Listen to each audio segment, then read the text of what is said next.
don't think this is working. Oh, there it is. Good morning. Hey, so let's try to get started. My name is Gary Lucchese. I'm the Vice President of Motion Pictures for the Producers Guild.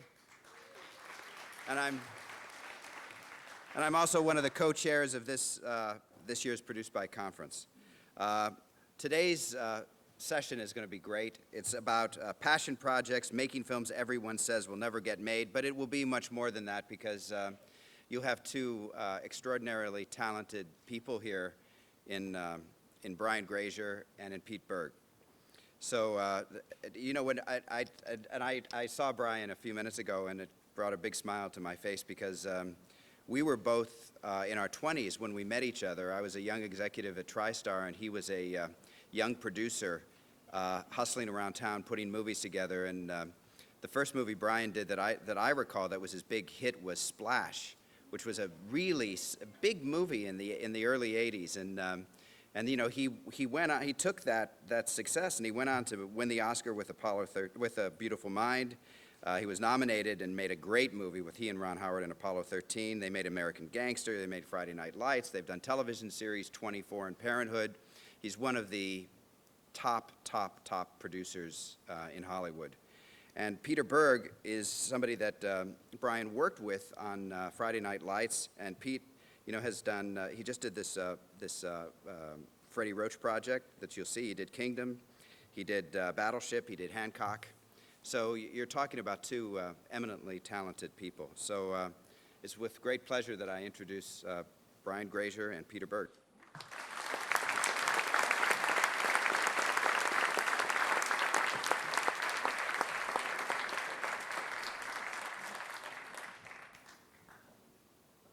Thank you. Thanks for having us. We're gonna pour the. We feel. Sorry? I didn't know. Do you want some coffee? We can probably get you some. Do you want? I've had too much. I wonder if mine. Yeah, mine work. I feel we're in Coachella of producers right now. When we got here, it really looked. It's like a big campground. All right. Tell him that where I came from last night, so if I seem tired. He went to the fight last night in Las Vegas. He slept only 4 hours, but he's here today for us. Yeah. Who really won? Did you watch it, right? I watched it. It's pretty amazing. I felt like it was the most outrageous, pathetically orchestrated rigging that I've ever seen in my life. I mean, and it's just unbelievable to be in that arena when I actually left. There's so much foot traffic, you know, when you get out of a fight. I left a little bit early, and because it was so obvious, you know, Manny Pacquiao won the fight, and my friend stayed and watched it. And he walked outside and he said that Bradley won, and I thought he was lying. And it was just really one of the most bizarre and stupefying sporting events I've ever seen in my life. So, wow, it's crazy. So. If I seem sleepy, just wake me up. Okay, all right. What are we talking about? So I guess we're going to talk about, what, back to the fight? You want to talk about boxing or movies? Boxing, right? All right, so I think it's been framed up that we're to talk about movies, but particularly trying to isolate the movies that were the ones that were most difficult for us to make, and maybe how and why they were so difficult to make. Either subjects, characters, themes, or just the trends that we were against at the time. And you want to start with a question? He's an actor, writer, producer, director. Okay. Thank you.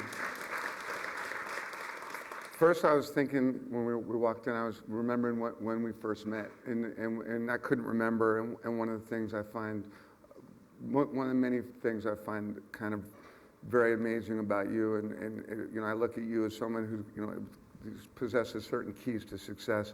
Your memory is so extraordinary, and we met on Apollo 13, and I came in for an audition, and didn't get the part, but for some reason that you and I had formed some kind of the beginning of a relationship in that moment, and you remembered it, and I didn't remember it. Yeah, I remembered it. Oh, yeah. Embarrassing. You've got such a better memory. Well, I remembered it vividly, and it's kind of related. I mean, it'll find its way where it has some relationship to what we're talking about today. But I remember that Pete came in weirdly calm, and so charismatic that I wondered, how does he have the right to demonstrate that kind of attitude? I mean, he wasn't a movie star. He didn't get the part. He really wasn't qualified for the part. But he had so much internal power that it really stuck for me. And that sort of finds its way into how he's probably persuaded people through his talent to make movies that would be very, very difficult. And the one that's very easy for us to talk about together is, of course, Friday Night Lights, which I'm very proud of, and I think Pete is as well. Thank you. And that project started with me. I'll try to do this quickly, but it started with me with the late director Alan Pakula, who gave me the project, said, please read this piece. It's written by Buzz Bissinger. And I read the piece, got the book, and I was going to make it without Alan Pakula. However, he died within that year. So it took me 13 years to make the movie, from the time I'd read the book to the time that Pete started. However, I'd started this film with 3 other directors. And once I got into it, I realized that those other directors were they were going to tell a story that I wasn't singularly interested in. And if I were to break down what Friday Night Lights was about, the movie, to me, and then Pete, of course, is going to interject, it could have been about one of 3 things. It could have been about living in a small town, the town of Odessa, Texas, what that's like. It could have been about high school football, or it could have been about a boy's identity and how a boy's identity is formed and how fragile they are at 16, 17, 18 years old. To me, I only wanted to make a movie, or the foreground, what I wanted to make is a movie about identity and how fragile boys are and how their psyches work and how anything can kind of move them in one direction to the next and having a seminal moment in their life. The other 3 directors, they ultimately said they wanted to do that, but once they started shooting film and doing things, they really didn't. They really just wanted to make a movie about football, and that was of less interest to me. Didn't one do an interpretive dance for you? Right? See, he has a good memory. I'm just remembering that now. Yeah, he did. What was that? What happened? I had one director that something maybe you shouldn't do if you guys. Yeah, don't do this. See, good. Pete's awesome. All right, so basically, there was a director that was a very high-quality director that went and shot some film in Odessa, shot the games, and he came back and he showed the studio chairman and myself what he had shot. This is long prior to shooting the movie. And he also put in some music, which he danced to.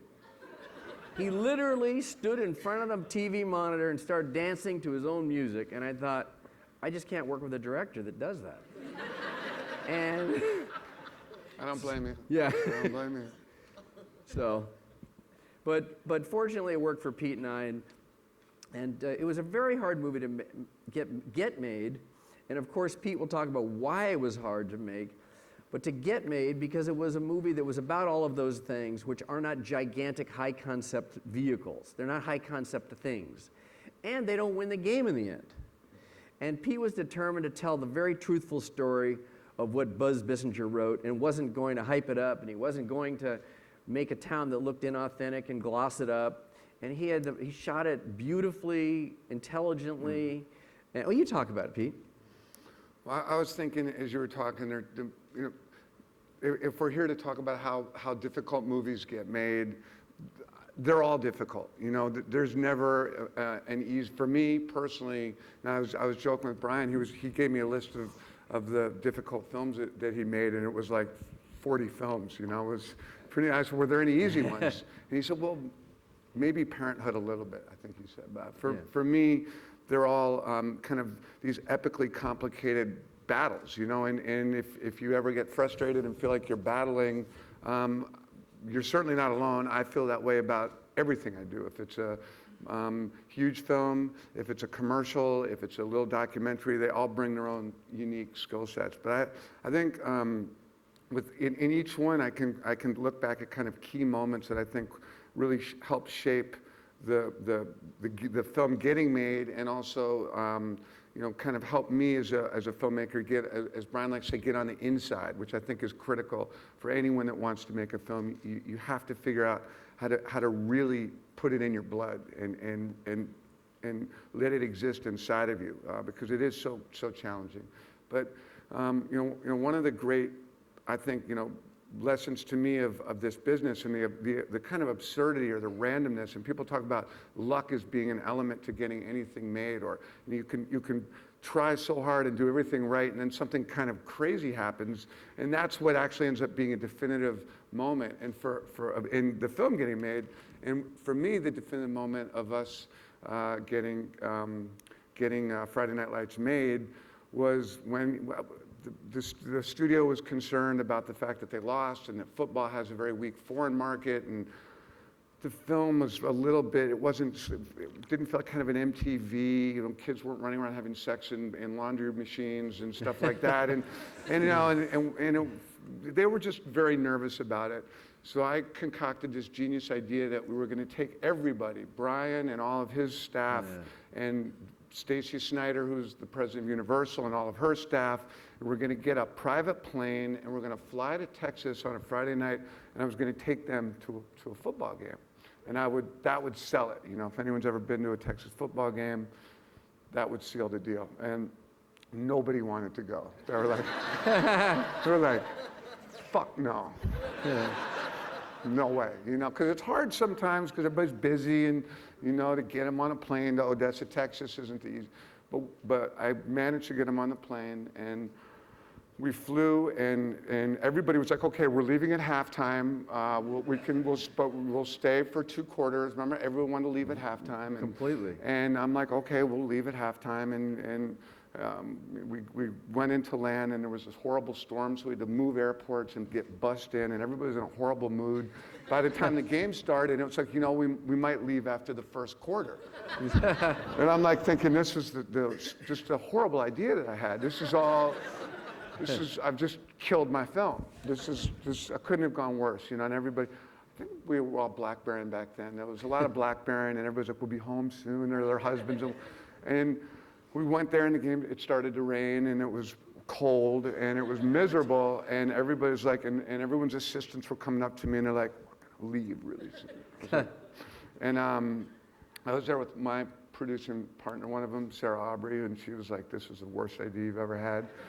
And something happened around the second quarter they stayed, the game started kind of seducing them. And the game went back and forth, and somehow everybody settled down. And I remember halftime came, and nobody came up to me and said, we want to leave. And then the third quarter came, and I looked over, and I saw Bryan standing kind of on the sidelines with his fist clenched, and he was watching the game. And I saw Stacy Snyder it was a Permian against Midland. She had her arm around each of a cheerleader, and they were holding on to her. And the game went back and forth. And this is I'll wrap up. It's a 2-part story, but it really is, I think, an interesting example. And the game came down to a final kick, and everybody stayed, and Permian won, and the place went crazy. And Stacy Snyder had her arms around this crying 14-year-old girl, and Bryan was like, "This is awesome." and I'm like, "Yeah," and nobody wanted to leave. I'm like, we gotta go, And they're like, we got on the bus, and we got back to the plane. Everybody was so pumped up, and we're on the plane, and we're all packed into this plane. Everybody's talking about the game, and we take off, and we get up, and it's nighttime, and we're flying over Texas, and everyone's like, and the game was amazing, and I never knew it was so intense. And all of a sudden, both the engines just shut off. It's 100% true. Just shut off. And there's no light in the cabin. All power. Yeah, all power was out. Our cinematographer was down on his knees praying to God. The guy that's head of physical production was passing out pharmaceuticals. He had he revealed that he had every pharmaceutical. He had Ativan. Everything. He had every single thing. Xanax. I got coke, ecstasy. Yeah, he had everything. Valium. Right. Date rape drugs. He had everything. No, he really did. He really did. And Pete and I were we were pretty, what? You were. I was calm. I guess I'm panicked throughout 90% of my life. But when things are really, where it really becomes the most difficult, then, in the case of it could be life or death and the plane's going down, I was calm about that. Beyond calm, and I've said to many people, like, certain situations reveal character, and I've been held up at gunpoint, and I would say the way someone puts up their hands when they're being held up at gunpoint, you learn a lot about their character, and some people are really scared and they're like, my hands couldn't be up anymore. that was another movie, but when you think your plane's going to crash and you can just hear the whistling, because I remember it's just the whistling when the engines go off, you don't realize how loud the wind is, and we're dropping, and the flight attendant, there was a woman on board who you think would be calm, just flipped out. She's like, we've lost all power and we're going to try and land. Yeah. And everybody freaks out. And I'm just like, fuck. Yeah, I know. I had the green light. I knew I had the green light. That's good. We had the green light. I know. And the DP was freaking out, and the production guy was throwing drugs at us, and we're like, and Bryan said, and it's just like, I wouldn't have thought that this would have come from you. Bryan said to the flight attendant, he said, stop. She was trying to literally explain to us how to hold the cushions in a crash position. Yeah. He said, tell us exactly what we have to do. God, you remember exactly. No, and everybody's like, damn, look at Bryan. Like, he really is a badass, and like with Bryan, he hides that in a very interesting way, in a series of ways, which give him, I think, a lot of power over people. But when the shit really hit the fan, everybody was absolutely flipped out in their own way, and you were like, what do we do? What do we do? What do we do? And we dropped and we dropped and we dropped, and we sat there and it got lower, and then the engines came on. And the movie got greenlit, and here we are today, invited to the conference. And like honestly, people are like, well, how did you get Friday Night Lights made? I'm like, well, we went to Odessa in a rainstorm and this great football game, and we almost crashed a plane. And and by the time we got off that plane, we had this experience that had, I think, ignited the necessary passion to get that particular film up off of its feet. And you can't. I think about, like, can you, how do you practice for something like that? And you obviously can't really, I don't think. But you need to put yourself in a position where you're going to go and get inside, which is something that we were talking about. Yeah, well, because we had a few minutes where we got to talk last week. Pete is preparing his next movie that he's going to do with Mark Wahlberg. He was in the middle of that, but he flew back to be part of this. And we talked for a second, and I, have recently been, as the way the movie, the entertainment landscape financially and artistically, as we all know, is changing. Everything changes, reality always changes, but it's changing significantly. And it causes us to think about how to go forward, and in order to understand how to go forward, sometimes you want to look backwards and be reflective. So I've recently been reflective of the movies that I've made, and I came to the conclusion that I mentioned to Pete. I said, any and all of the movies that I've produced, beginning with a mermaid movie, was made from the inside out, not the outside in. And so for me, what that meant was that, and for me, because most of my movies are from a male perspective, and it's just easier for me to relate to that. It's not to say, that's all. Leave it at that. I've made a couple of girl empowerment movies, but for the most part, they're mostly driven by men that I think are pretty cool, but that are emotionally handicapped in some way. They either can't accept or give love. In the case of A Beautiful Mind, that was another story, also dealt with love, but they're usually driven by that. And throughout the journey of the film, and it's definitely true of Friday Night Lights, they're driven by boys that are each in some way emotionally handicapped or disabled.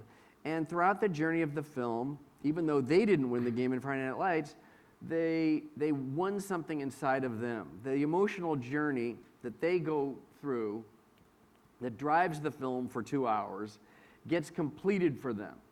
And therefore they become whole, or they have a triumph themselves, and that becomes the win, and they don't have to win the game.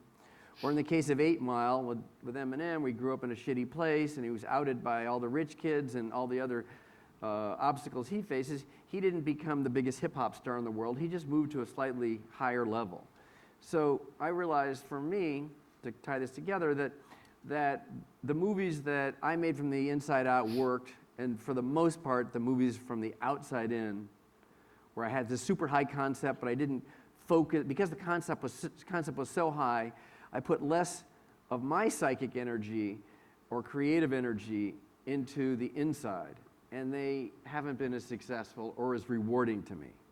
And that's what we were discussing. Yeah, and I completely, I agree with that. And for me, I've experienced both. I have a film out in the theaters now, Battleship, which has obviously underperformed in many ways, certainly here in America. And it's a very interesting experience. And when one works, it's a very interesting experience. And I think it's certainly worth looking at, what was it that made that work? And when one doesn't work, it's an equally interesting opportunity for growth and to understand kind of, everybody set out to do something that was going to work. What went wrong and how did it go wrong? And what lessons can I take away from that? And I think that's something as filmmakers or producers, everyone has to be prepared for. Sometimes they work and sometimes they don't work.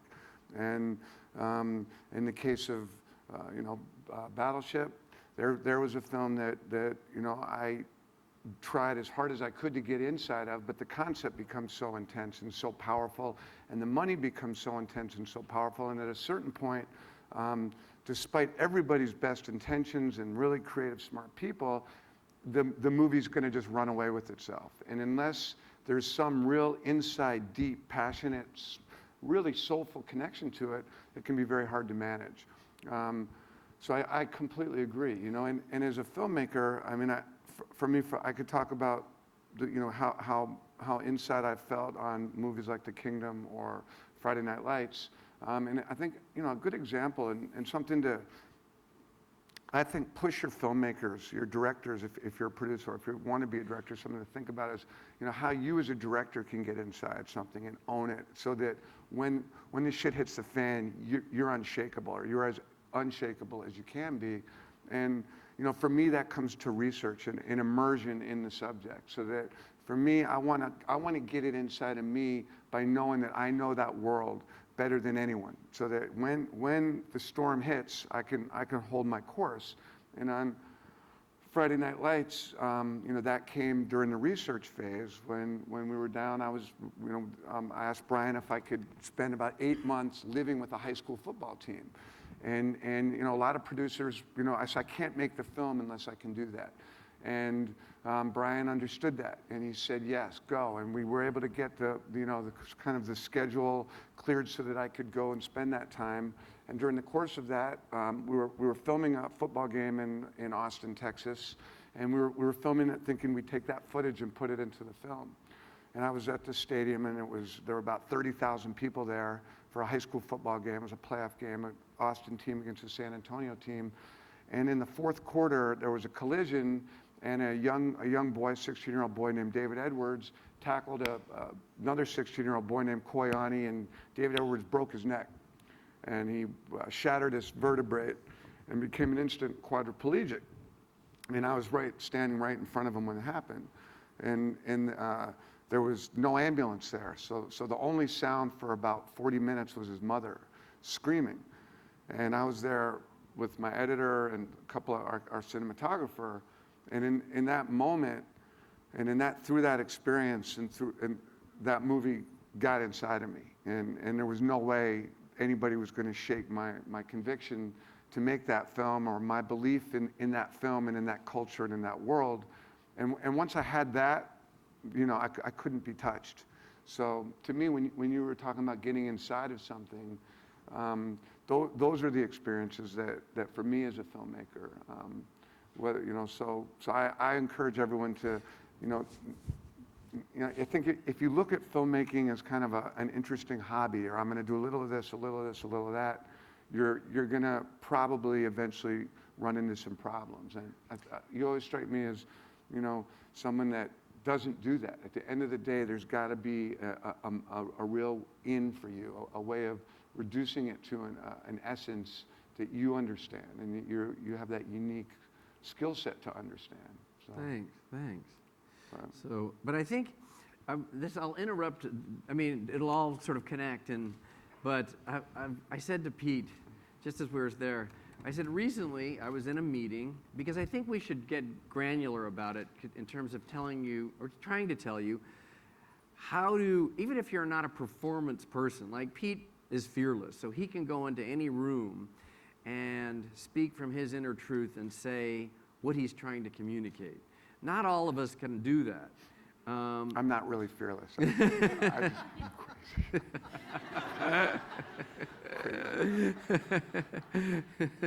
sorry. So in getting granular about it, I just recently was in a meeting. I went into a meeting that I wouldn't have ordinarily gone into, where there was the studio, a star writer, and a couple of executives on my side. And I could see, I was watching the inner dynamics of it. I was more of an observer than a participant. And I could see that we were not going to close. And I thought, what is a closer? And I think, because I think you have to be a closer in order to get anywhere, to penetrate the, to penetrate the skin of the studio. And I thought, and this is rather provocative, I thought you either have to be a sociopath, meaning you can tell stories with complete conviction, and they don't have to be true, but that you can just do it. You have to be someone that has the ability to get to be crazy, to just bring things to another level and be crazy. And the third was, as I was just referring to Pete, to be connected to the source. And we've all spoken to people, and maybe we are those people at times, that see things creatively from an elevated point of view, either because we've gotten inside the subject or the characters in a unique way, or we just are savant-like in that moment and it connects. But that's what I mean by connected to the source. And I think you kind of have to be one of the three things to close. Now for me, it was very, very, very hard to make a mermaid movie. It took 7 years. But I feel like I had to be a little bit crazy, and I had to be connected to some source to believe that a mermaid movie, given the climate of films that are being made, could get made. When everybody said no, no, and I was just bombarded with no, and it was on its own little David and Goliath story, because I was against the very biggest producer in the world at that time, Ray Stark, who had a movie called Mermaid, with Warren Beatty, Jessica Lange, Robert Towne wrote it, and Herbert Ross, the Oscar-winning director, was directing it. But I was very resourceful, kind of crazy, and connected to some source that made me believe in what I was doing greater than they believed in what they were doing. That's my sort of thought about it. And I could apply that to many of the movies that I got made, that I had to be at least one of those things. I was saying to Pete, he's at least two of those things. Gas, you gas. No, but Pete is gigantically talented. And the fact that he could transition from being a writer, or rather from an actor to a writer, and really get inside things and sit all alone and write about that and understand the inner dynamics of the characters so that they're unchallengeable, is in a way being connected to the source. And then he, like we both have the ability to be a little crazy. And I think the point of saying this is that I was looking at this passion projects, making films everyone says will never get made, that you have to, if we can do the best we can, is to sort of impart how we think, just you take steps in a vertical line. And, whoever you're talking to, I think you have to be convincing, right? I mean, how'd you do it? I mean, how'd you make the transitions that you made, or how do you have the impact that you have? When I think about the whole kind of the notion of like, can you apply a Machiavellian approach a series of strategies to becoming successful in our business, and you know, because I don't consider myself to be particularly Machiavellian or strategic, and when I read things, which I sort of encourage you to, kind of, not really, but like the 48 Laws of Power, right? You guys read the 48 Laws of Power, right? Yeah. So I was doing Hancock with Will, and Will, who's a voracious reader, was on a 48 Laws of Power kick, and he turned me on to this book. And have you read 48 Laws of Power? I have read it, yeah. And Will is such a force. Yeah, So Will Smith is an incredible force, and someone who his brand of success is utterly unique to himself, and it's to do with extraordinary, you know, positive energy and mental focus and discipline, and just, you know, a really remarkable guy. If you ever get the chance to spend 5 minutes with him, do it. It's interesting. But Will is all about, you know, finding different things and different strategies, and in this time it was the 48 Laws of Power, and he was talking about things like, you know, which he actually, I can't imagine he practices, but the law of, for example, make enemies. make enemies. Make enemies. You know that's a law of power, right? You all know that's one of the laws that the. Well, expand on it a little bit. Well, the theory is if you want to get somewhere and you ally yourself with a friend, someone that likes you and that you like, and you use your friend to help you get somewhere, that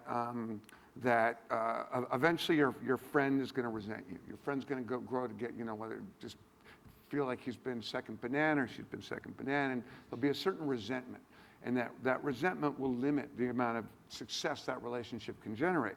But if you find a real legitimate enemy, you know, if like you and me are enemies and we hate each other's guts, and I think you're shit and you think I'm shit and I have no respect for you, well then I'm like, yo, let's talk. And we come together. I'm like, you want to do something together? Well, your desire to prove your respect, to get my respect, and my desire to get your respect will create this power. And that power can actually get you somewhere. And that's a law, 48 law of power. And I'm like, well, this is bullshit. This is ridiculous. This is the stupidest thing I've ever seen. And he's like, yeah, I'm like, I mean, this would never work. And I mean, this is horrible, and it's evil, and it's sinister. And the next day, Will had some guy with him, a friend of his was on the set, and guy shaggy hair and a beard, and Will always had kind of different people coming around the set, kind of like you like to have, you know, interesting people around. I him, import interesting people into my life. But so Will's there, and you know, he's got the book, and he's looking at it, and he's reading another line. I'm like, this book is absolute freaking bullshit. It'll mess with your head and make you an ugly person, man. And this guy starts debating it with me. He said, why do you say it? I'm like, well, these laws are ridiculous. It's a sinister way of thinking, and it doesn't make any sense. And he started arguing with me. I started arguing with him, and he introduced himself as the guy who wrote the book.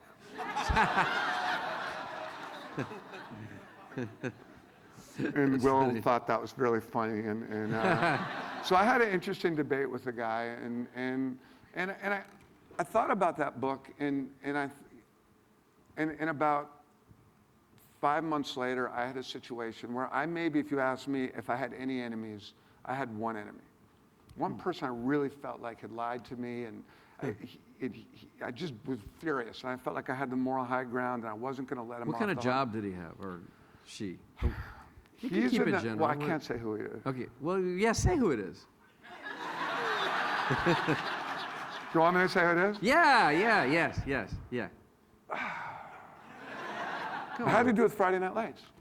All right, I'll tell the story because we're not enemies anymore. You want to hear the story? Yeah. Or keep it between us?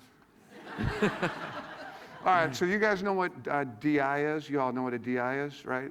Anybody not know what a DI is? Okay, so DI is, I don't even know what it stands for. Digital intermediate, which is like this new, well, it's not new anymore, but at the time we did Friday Night Lights, you make the film and you shoot it, and it used to be, you know, you shoot on film, and it was all really critical how you shot it and how you exposed it, because that was going to basically determine your look, and you could bleach it or oversaturate it or undersaturate it, and you know, it was all cinematographers had a very critical job, because what you got was basically what you got, so it better be good.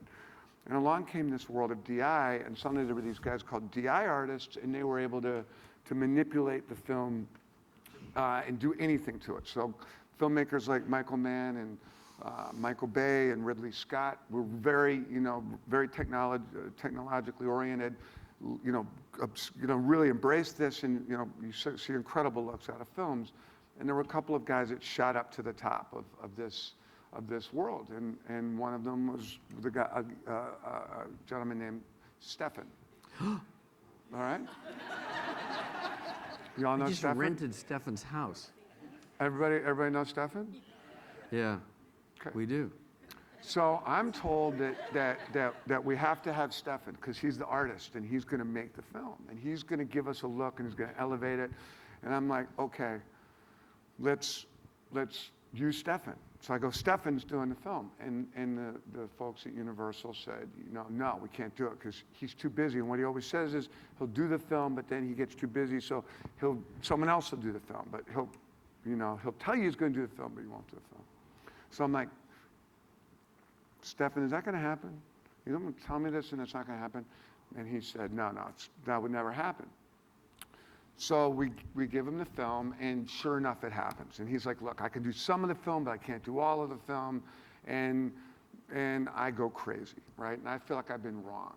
And I'm like, and I overreact because I am a little crazy, and I'm not being particularly reasonable. And I'm like, you promised me, and this is my movie, and how dare you, and you're killing me, and you're ruining my movie, and fuck you, right? And I had an enemy. And I felt great. I finally had an enemy. And everyone was like, from the next movie, they're like, he feels really bad and he wants to talk to him. I'm like, no, I'll never talk to him again. I hate him. I'm like, I'm my son now, right? I've become my son. No, he's all bad and I hate him. And I feel great that I have an enemy, and I want to have an enemy because it feels good to have an enemy, to know that you're really right. And over the years, Stefan really was more than reasonable, and he's like, wrote me letters, and he did all kinds of things, and I just refused to let him go. And then, one day I was talking to my DP, and he's like, man, you got to let this go. I mean, this is ridiculous. I'm like, no, I'm never going to let it go. He's like, I got my enemy. He's like, you really should look at, what you're carrying around this, like, okay, shit happened, he thought he could do it, he didn't do it, and he did some of it, and is it really worth this, having this enemy? And I'm like, and I was getting ready to do the DI on Hancock. So I called Steph, and I go, hey man, it's Pete. He's like, hey. I'm like, you want to try and work together again? He's like, yes. I'm like, will you do? He goes, yeah, of course I'll do a great job. And I go, all right, let's do it. And he goes, thank you. And I'm like, all right, I'm sorry I can't do it. And suddenly I had this friend that, like, the power and the amount of dedication Stefan put into Hancock and then put into Battleship. And, I'll tell you, despite any performance we have domestic, any performance issues the movie may have domestically, it looks really fucking good. And Stefan worked his ass off. And so anyway, it's a long way of saying that there was a rough relationship that was turned into a friendship. And I never did that thinking, well, I'm going to do this. I'm going to create an enemy. It just happened. And Stefan and I are now friends. And I'm really glad that we're friends. I'm glad that we had the whole experience. And he wasn't all wrong and I wasn't all right. It was not nearly that simple. But it taught me that, like, I don't have a Machiavellian plan. But if you read something like the 48 Laws of Power, which are basic common sense, I think if anyone here is successful and you read something like that and think about, well, do I have some of those skill sets? You probably do have them naturally, and you should be more interested in paying attention to your natural instincts, looking at things from the inside, than trying to plan it or study it or. What I get out of that story actually is, I'm supposed to say a joke, but I don't have. No. Are you renting his house? Are you sure? So, okay. Now what I get out of the story is this: is that making a movie or a television show is, particularly a movie, is a gigantically collaborative medium, right? Yeah. And in order to do it great, I guess when you can create a union with somebody where the power of an individual is almost limitless. And you got the limitless part of this guy because of this thing. And he got the limitless part of you because of this. Yeah, and absolutely, and a real trust. And I do think that it's important I remember the quote, I think it was Robert Mitchum, but I'm probably wrong, who said, you got to be a bit of a bastard from time to time. Right. And, I do think, that's the intangible, because there are no rules, and there's nobody's going to tell you when you've veered too far off that line, and you suddenly have found yourself in a position where you've X'd yourself out of something, and you've boxed yourself out of the ability to, accomplish a goal. But I think that playing too rough is a problem, but playing too nice is an equal problem. And you have to instinctively know when to fight and when to back off. And I think that's a really good point. And I was going to just ask you a question that sort of feeds into the center of that. Is that I used to say, this is one of my belief systems, because I have all these tenets that I sort of created for myself as a producer, is that unless I'm making somebody angry at least once during a movie, I'm not getting anything done. Literally. he made me angry a lot. Did I? Well, no, but you instill that kind of that tension in a good way. I mean, But do going you about think? this. Well, no, because I just felt like I've never gotten a movie made without, when it's at that point where they're gonna make it or they're not gonna make it, or you need a star, and if you don't get a star, they won't make the movie, and so you've got two actors that are flirting with it, and they're both stars, but you want to be honorable, or in the case of a relationship with a star writer-director, I've just found that unless I've made somebody angry, I'm not getting anything done. But I'm not going to get the writer-director that's star writer-director. I've never gotten a star on any of Apollo 13, A Beautiful Mind. I could name every Tom Hanks. I never got any star without another star right up next to him saying, I'll do it unless you grab it today. Oh, and then I'm on the precipice always of getting somebody mad at me. And it applies, you go. No, What's your thought? Well, I just think everybody should, as a takeaway for the next month, embrace that theory and see what happens. Pick a fight with somebody. No, really, do it. Pick a fight with somebody for the next 30 days. It has to be a different person. And at the end of it, monitor it. Like, monitor your beefs. Monitor your enemies. And then, figure out who's a worthy opponent. And then cultivate those enemies. And then just make it worse for the rest of the year, so that your goal by the year's end should be, I think, 3 great enemies. And then your goal for next year would be to turn those relationships into functioning, love-infused relationships, and see. Unless they've killed you in that first year. Yeah, unless they killed you.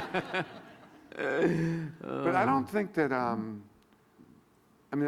I don't think you can really. You can't coach that or teach that. I think it's very instinctive. I think Bryan. It is instinctive. Bryan is so. You've always. I've often made the mistake of either underestimating you or misestimating you, particularly when I first met you, and not knowing, and then your instincts revealing themselves as real strength, but it never felt calculated, and I think that the key, and what so many people, that I meet that come to me for advice, it's not an externally motivated experience. You have to really close your eyes and sit in a quiet spot and shut your monkey mind down and tap into what really excites you, or what really turns you on, or what you really think, and have the ability to act on that. Because if that feels genuine and it is genuine, it will eventually enable you to accomplish your goals in a world where everyone says every movie will never get made. And you always strike me as someone that just at the end of the day refuses to not follow your instinct. Well, is that true? Well, I think once I've had made a lot of the movies that I do think were really hard.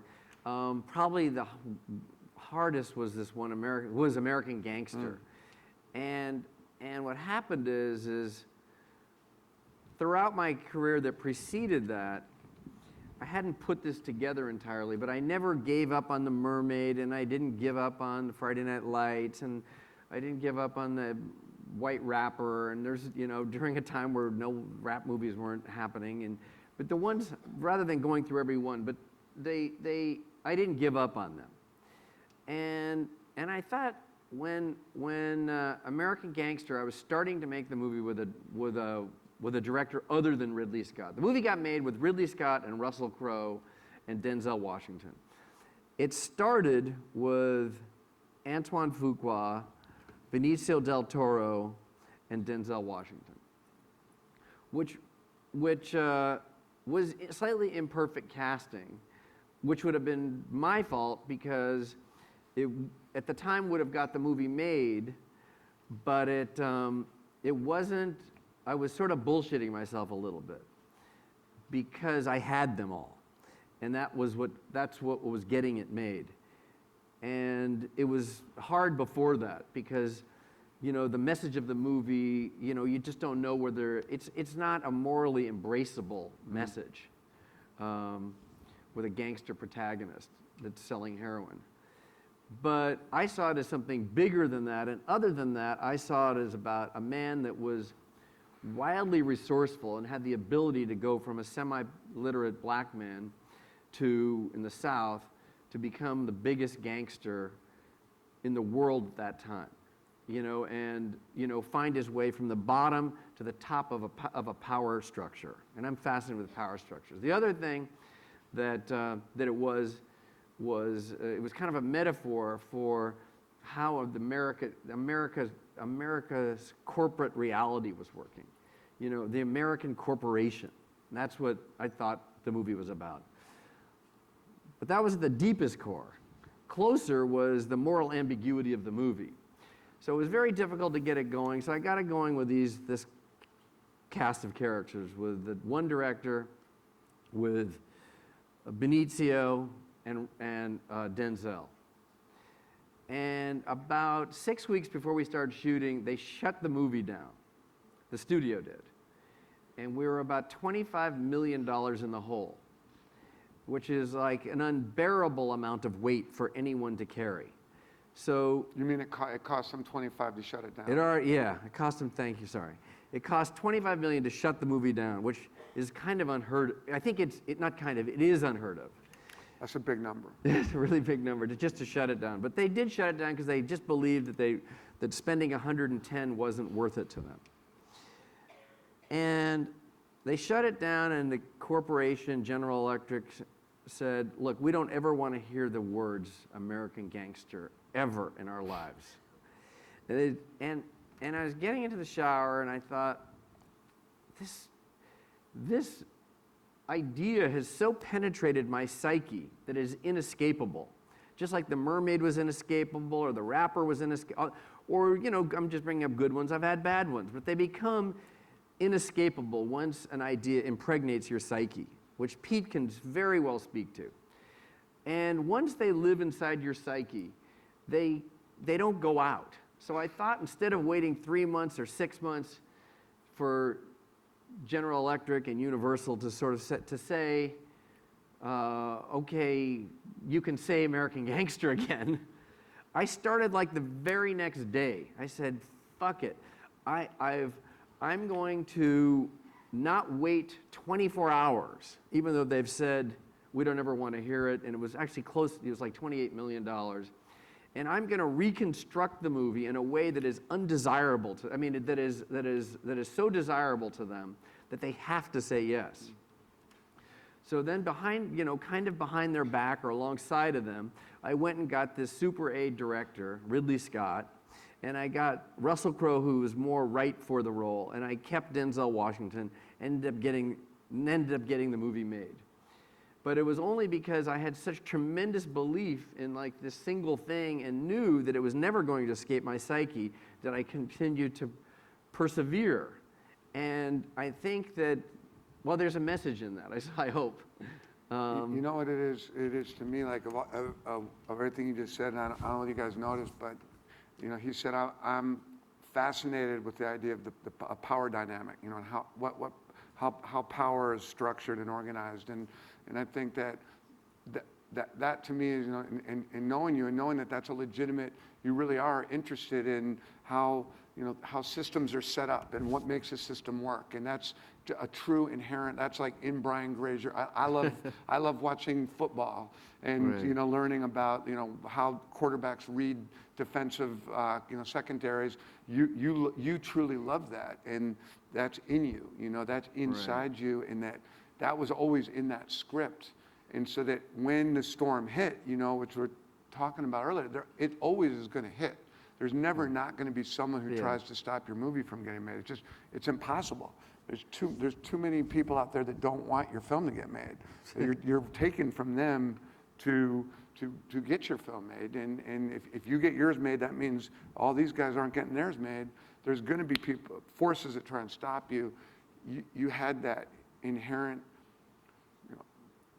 primal connection to the material that I think is so critical for something like that.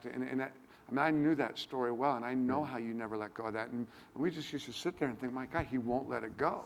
He just will not let this go. And it died 20 times, and you just consistently kept your hand around its throat until it delivered and delivered quite well, and it was a really cool film. But I think that you had that in you. Well, how do you as an artist, because you deal with a little different thing. How do obstacles work for you in relation to any movie you want to talk about right now? Hancock sounds easy because you have a superstar Will Smith, but it probably wasn't easy. No, they're never easy. I never see you break into a sweat actually, so I don't know. Every film is completely different, and the case of for me, it all goes back to I try and develop I try and get inside it as much as I can. So with Hancock, my strategy was. And that was a movie that started, had fallen apart, that started again, that had fallen apart, that had some really smart people between Will Smith and Michael Mann and Akiva, who, we all know Akiva and love him. He's extremely opinionated and wise young man.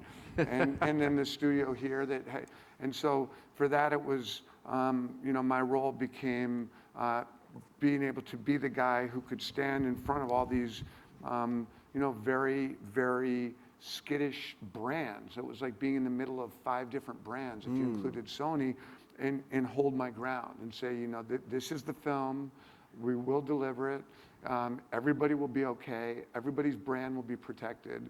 And that was a lot of false bravado on my part, where I would just lie and say, I understand it, I got it, no problem, it's gonna be really funny. Well, did everybody have these brands? Do they all have different points of view? Oh, sorry, I interrupted you. Yeah, no. Do they have different points of view, or the same point of view? No, because you're dealing with, in the case of Hancock, you've got a studio who's, I think we all understand what their primary motivation is, and as it should be, and that's money, and that's as it should be. And then with an actor like Will, you've got a guy who's interested in pushing himself creatively, not taking the easy way out, which is why in Hancock, for those of you guys who saw it, the movie was sort of, one half of it was this alcoholic superhero, which the studio would have been more than happy if that was both halves of it, and Will Smith is an alcoholic superhero, knocking buildings over, trying to stop, purse snatchers is a sellable idea. And the studio was very interested in that idea. And, Will and Akiva and Michael Mann, who are, all, creative rascals and scoundrels and like stirring it up, particularly Michael and Akiva would be like, let's twist this on its head and take a real chance with it. And that appealed to a certain sensibility within Will. So there was a sort of 2 different ideas that were at play, and it became my job to, be able to stand up in those rooms, and that's what you really have to do when the numbers start getting that high, and everybody now knows how much all these movies cost, and they're very expensive. And so much of, I think, being the filmmaker who's going to get the film made, or the producer who's going to stand next to the filmmaker, is you've got to be able to instill confidence that you can in this case, keep all of these very powerful people, cool and free from short-circuiting. And that became a critical skill set. Right. I have a new question. So, because I mean, looking at the movies, when you said you got Battleship, and then you have Friday Night Lights, which seem so different, but then you could probably say how they have some similar. But rather than do that, what I want to ask you is, given that you've made these movies, do you ever think you're in the middle of before you've made it, you're in the middle of getting ready to make it? So therefore, you've already put probably at least a year's worth of your real energy into it, which is a lot of time and energy on a lot of levels. It's part of your soul, part of your guts, part of your brain. Do you ever think at some point, am I in the middle of a trend? Am I before a trend? Am I going to create a trend? Am I after a trend? Because movies have to intersect with the world, Right. Because it's an art form that does it. Do you ever think about that? I actually don't, and I mean, I really don't, and I think about the fact that I don't think about that. I don't have that ability, my feeling is that if there is real passion, on behalf of the filmmaking team, and a real, like you say, if it exists on the inside, it will supersede any trend. You will override a trend, and for me to think about that would be crazy making. So if some studio said to you, like they could have easily on Friday Night, well, football movies don't work, or whatever the thing is, you just what?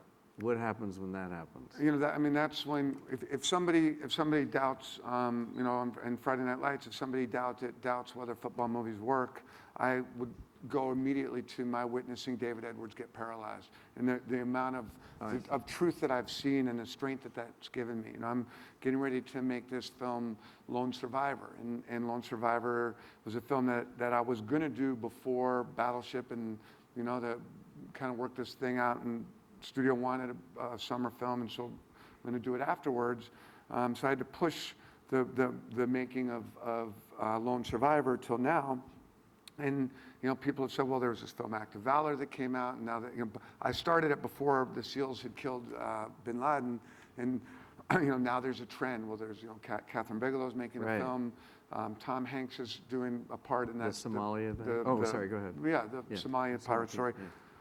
And people ask me, well, are you worried? You're making Lone Survivor, and it's a Navy SEAL movie, and is that trend going to be something that we're over? And I would think, well, maybe, but the truth is, Lone Survivor is a film, about a true story, about a book written by a Navy SEAL, Marcus Luttrell, who you know, who, if anybody hasn't read the book, great book, really, really good book.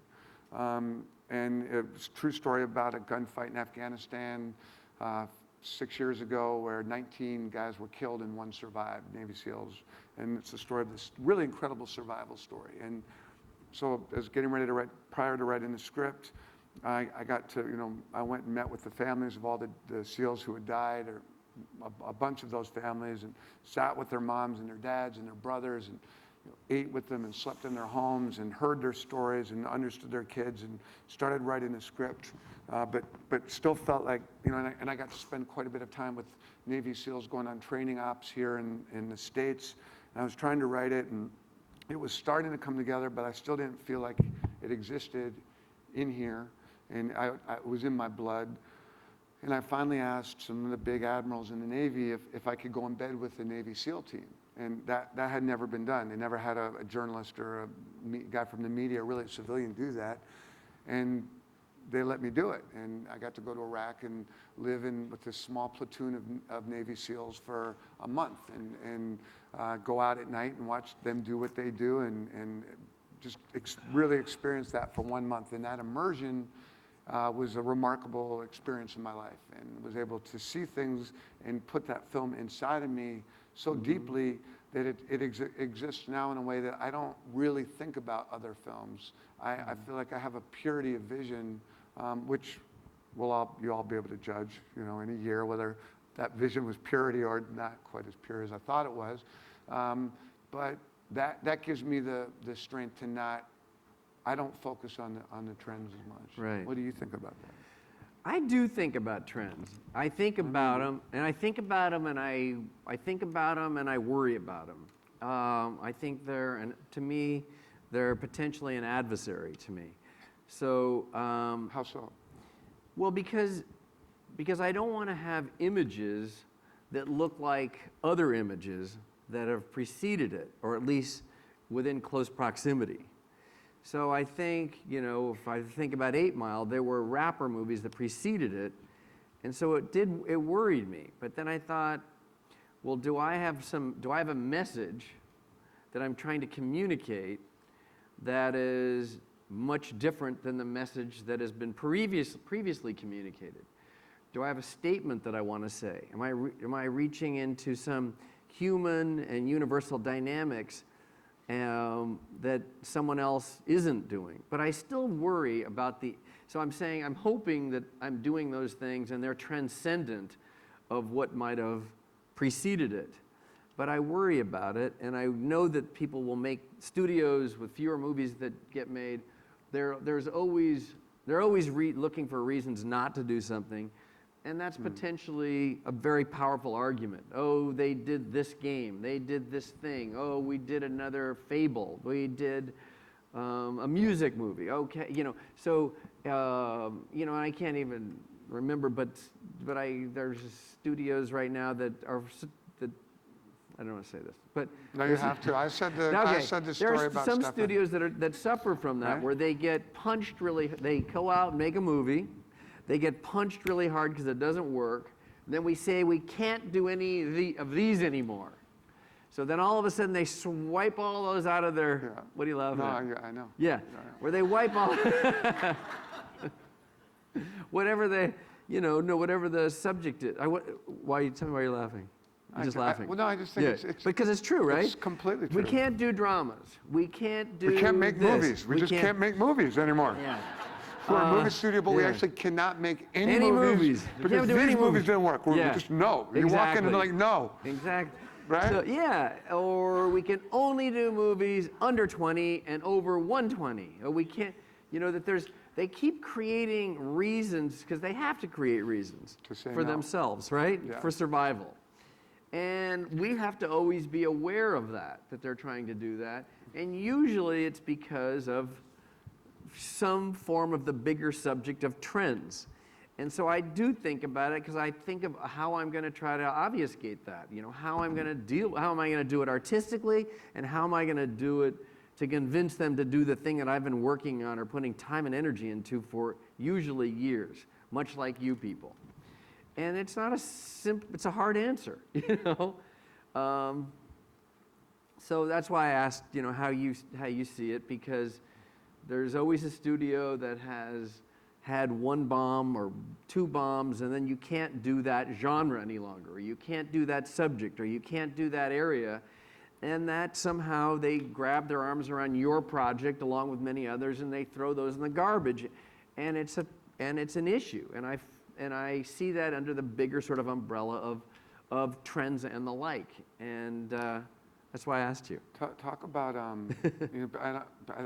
a lot of people know this about you, but I just think it's fascinating, and it always ties into one of, to me, kind of the prerequisites for any kind of success in our business is an inherent curiosity, a thirst that doesn't quench itself easily, and a curiosity that doesn't dissipate, and that the people, you've got to stay curious if you want to be able to survive this business, and it has to be I think a really very legitimate curiosity, and a desire to want to know what's really going on, and take the time and ask somebody about their lives, whether it's a bartender in at a Holiday Inn in some suburb of Chicago that you meet because you're staying over to do a location scout, or from the general and a Pentagon, but to have that curiosity, and you have it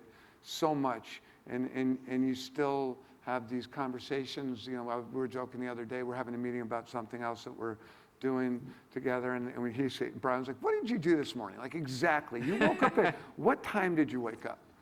And what did you do the second you woke up? Yeah, I and really then wanted to know. What did you eat? And where did you, and he wanted to know everything that I'd done, and I started asking him, and I made him tell me. She didn't like doing as much. It's SMART 2, which is a rule of power, which is reveal as little of yourself as you can. That's in the book. You want to suck as much from them as you can. Give them very little. But I'm on to Brian there, so I'll make him tell me. But you told me that you had a phone call with someone that you use as a cultural reference, and you've always done this. I think it's fascinating. Right. So what I've done is, thanks. What I've done, I am much more interested in people other than myself. Really am genuinely curious about everybody and everything, as long as it's authentic. And it can drive my friends, girlfriend, family crazy, because I'm going one way, and then all of a sudden I meet somebody and I'm going the next way. And it drives Thomas over there a little bit crazy. What's up, Thomas? Wake up, dude. Let's go. Wake up. Because I talk to too many people, I get too interested, and I get way off the vertical line of where I should be going, even if it's just a restaurant. But basically, I've tried. Write that down. Way off the vertical line of where I should be headed. Where I should be. I mean, that's unbelievable. That's awesome. But so for 25 years, what I do is I've every 2 weeks import a new person into my life, and it's science, medicine, politics, religion, every art form, high fashion, street art.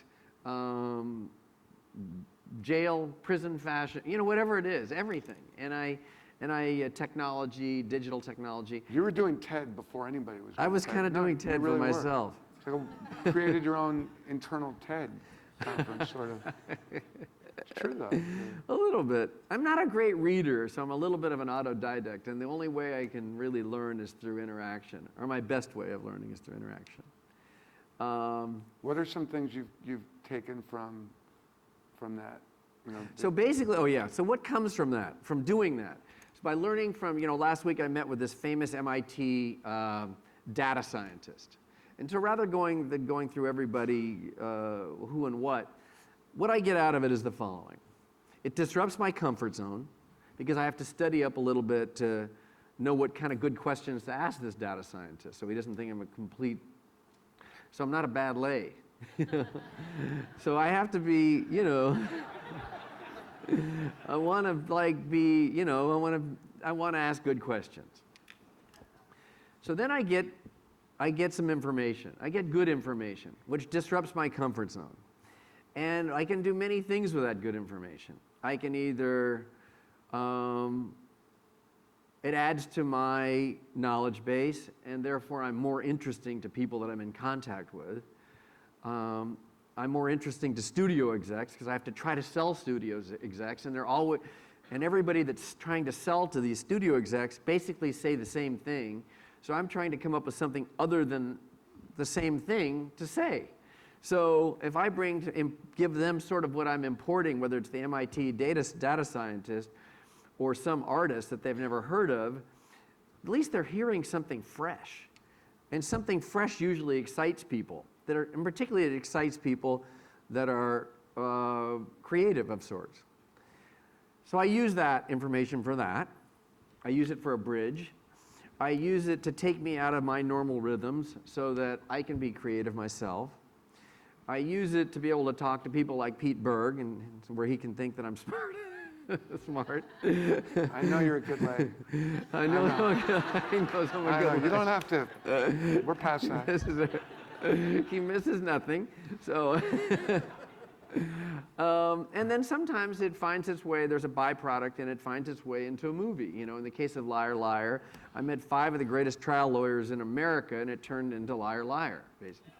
So you find the connection. I have a question. Yes. I don't know whether we can talk about this, but this might be because we're running out of time. Okay. There's so many time, but this just popped into my head. Yes. It might be interesting. Okay. Since it is passion projects, making film everyone says will never get made. So it's the idea of You know, Okay. what are the obstacles, right? You guys are all producers. Everybody's going to be a big producer, right? Okay. It's good. So we were talking about a film that is in the process of trying to get made now. That I mean, if we're not allowed to talk about this, just say things like that. But that everyone would think would be, okay, this has got to be the easiest thing in the world. And we were talking about some of the maybe the obstacles, and that's 50 Shades of Grey. Okay, now I don't own it yet. Now he doesn't own it. Universal owns it. We can't. We're not doing it. But we were talking about. Okay, Yeah, they own what it. if I don't own it. What if you had 50 Shades of Grey, right? You're a producer, right? So you've got the hottest property in the world. It's going to be bigger than the Hunger Games. It's a slam dunk, right? It's going to make $800 million worldwide. It's a no-brainer, right? But it's really, we were talking about, it's actually not a no-brainer. It's not a no-brainer. Why? What are the challenges of making that? Okay, I'll digress You very want to quickly. hear about this? Is that interesting? That's Okay. interesting, right? Well, I'm going to be, then now I'll never get it. You're because five. Okay. What, 5 No, minutes? he should have it. You should get it. I want to do it. Okay, I went I tried as hard as I could to own the Grinch, Dr. Seuss' Grinch. Every studio was bidding to get the Grinch. I went and pitched Audrey Geisel, who owns the Grinch, because she was the wife of the Dr. Seuss, and what happened is I failed to get it. Then I said, I can't fail at getting it. I have to get this. So I somehow created an environment where she would see me one last time. So I got everybody in the studio on an airplane, flew to La Jolla, and got to meet with her one last time, and was able to get the rights. I then got the rights, and I thought to myself, okay, now I have the rights to do this. It's a slam dunk, you know? And then I started to think, but what is the audience, why is it a slam dunk? There's no such thing as a slam dunk. What do people, when they say to me, it's a slam dunk, what do they imagine they're seeing? So I started asking those questions on the slam dunk. Do they want to see an action comedy? Do they want to see jokes? Do they want to see physical comedy? What do they think they're seeing in my slam dunk? Okay. So there's no such thing. So rather than go through, so I had to isolate on what I thought people wanted to see, because you have to find a point of view. And you have to find the point of view of the book and be true to that, the Seussian estate. Or in the case of 50 Shades of Grey, you would have to locate the point of view and the core that the writer is trying to express, the thing that matters so deeply to that writer. And you have to find a way to nurture life into that, bring the best music to it, do all the things to service the writer and the true intention of the book. Because it's not my intention, it's the writer's intention. Or in the case of Dr. Seuss, it wasn't my intention, it was his intention. And so what I'm trying to do is make the best version of their intention and nurture that into life and create the fantasy that they want to see, the scenes and the belief system that they want to see. That's what I'm trying to do. Yeah, I mean, that's a great, I think it's a great issue and a challenge. And then, like, okay, if you guys are the producers of 50 Shades of Grey, which you won't be because it's Brian's movie. Should be Brian's movie. Should be. Oh my God. Oh, sorry. But you can't film. Anybody read that book? Did you read the book? You can't film that. You know, you can't put that in a movie. It'd be rated quadruple X. So you know, right? You're at this inherent disadvantage. So it feels like it's one thing, but it's not. So you have to be able to do what Brian said and say, okay, well, what would that look like? What would that film be? And how can I protect and preserve the essence of this writer and preserve the essence of what's had such a huge impact in our culture with that, and yet make something that's makeable. So it's a challenge, like everything else. But I think we're out of time. Anybody? Do we talk about enough? We can do no questions, so we'll do one question. I just want to know what happened to the drugs on the plane. The one question. What happened to the drugs That's on how the plane? useless our speech was. But you'll notice that the two pieces of the recurring theme of this was the plane, right? For the Grinch, the plane. For Friday Night Lights, the plane. So something about planes. Liar, liar. I do have a question. Yeah. How many of someone else's project you took over, being told that their project will never ever be made? What artistic energy got connected to there. What made you say that I'm going to take over this project and get it made? What made, I'm not sure. I But he understand. said when he was asking if a project had trouble getting made over and over again and couldn't get made and you found it and said, I can do it. How did I do it? What was the connection to your psychic energy to the project? Is that, you know what, everybody turns down. I think what I do is I try to find out the single sentence that's driving the truth of it. Like, what is it really about? You know, everything is about one thing. You know? I mean, in other words, if you're trying to communicate on the highest level, it's usually, you can't be about three things. It has to be one thing.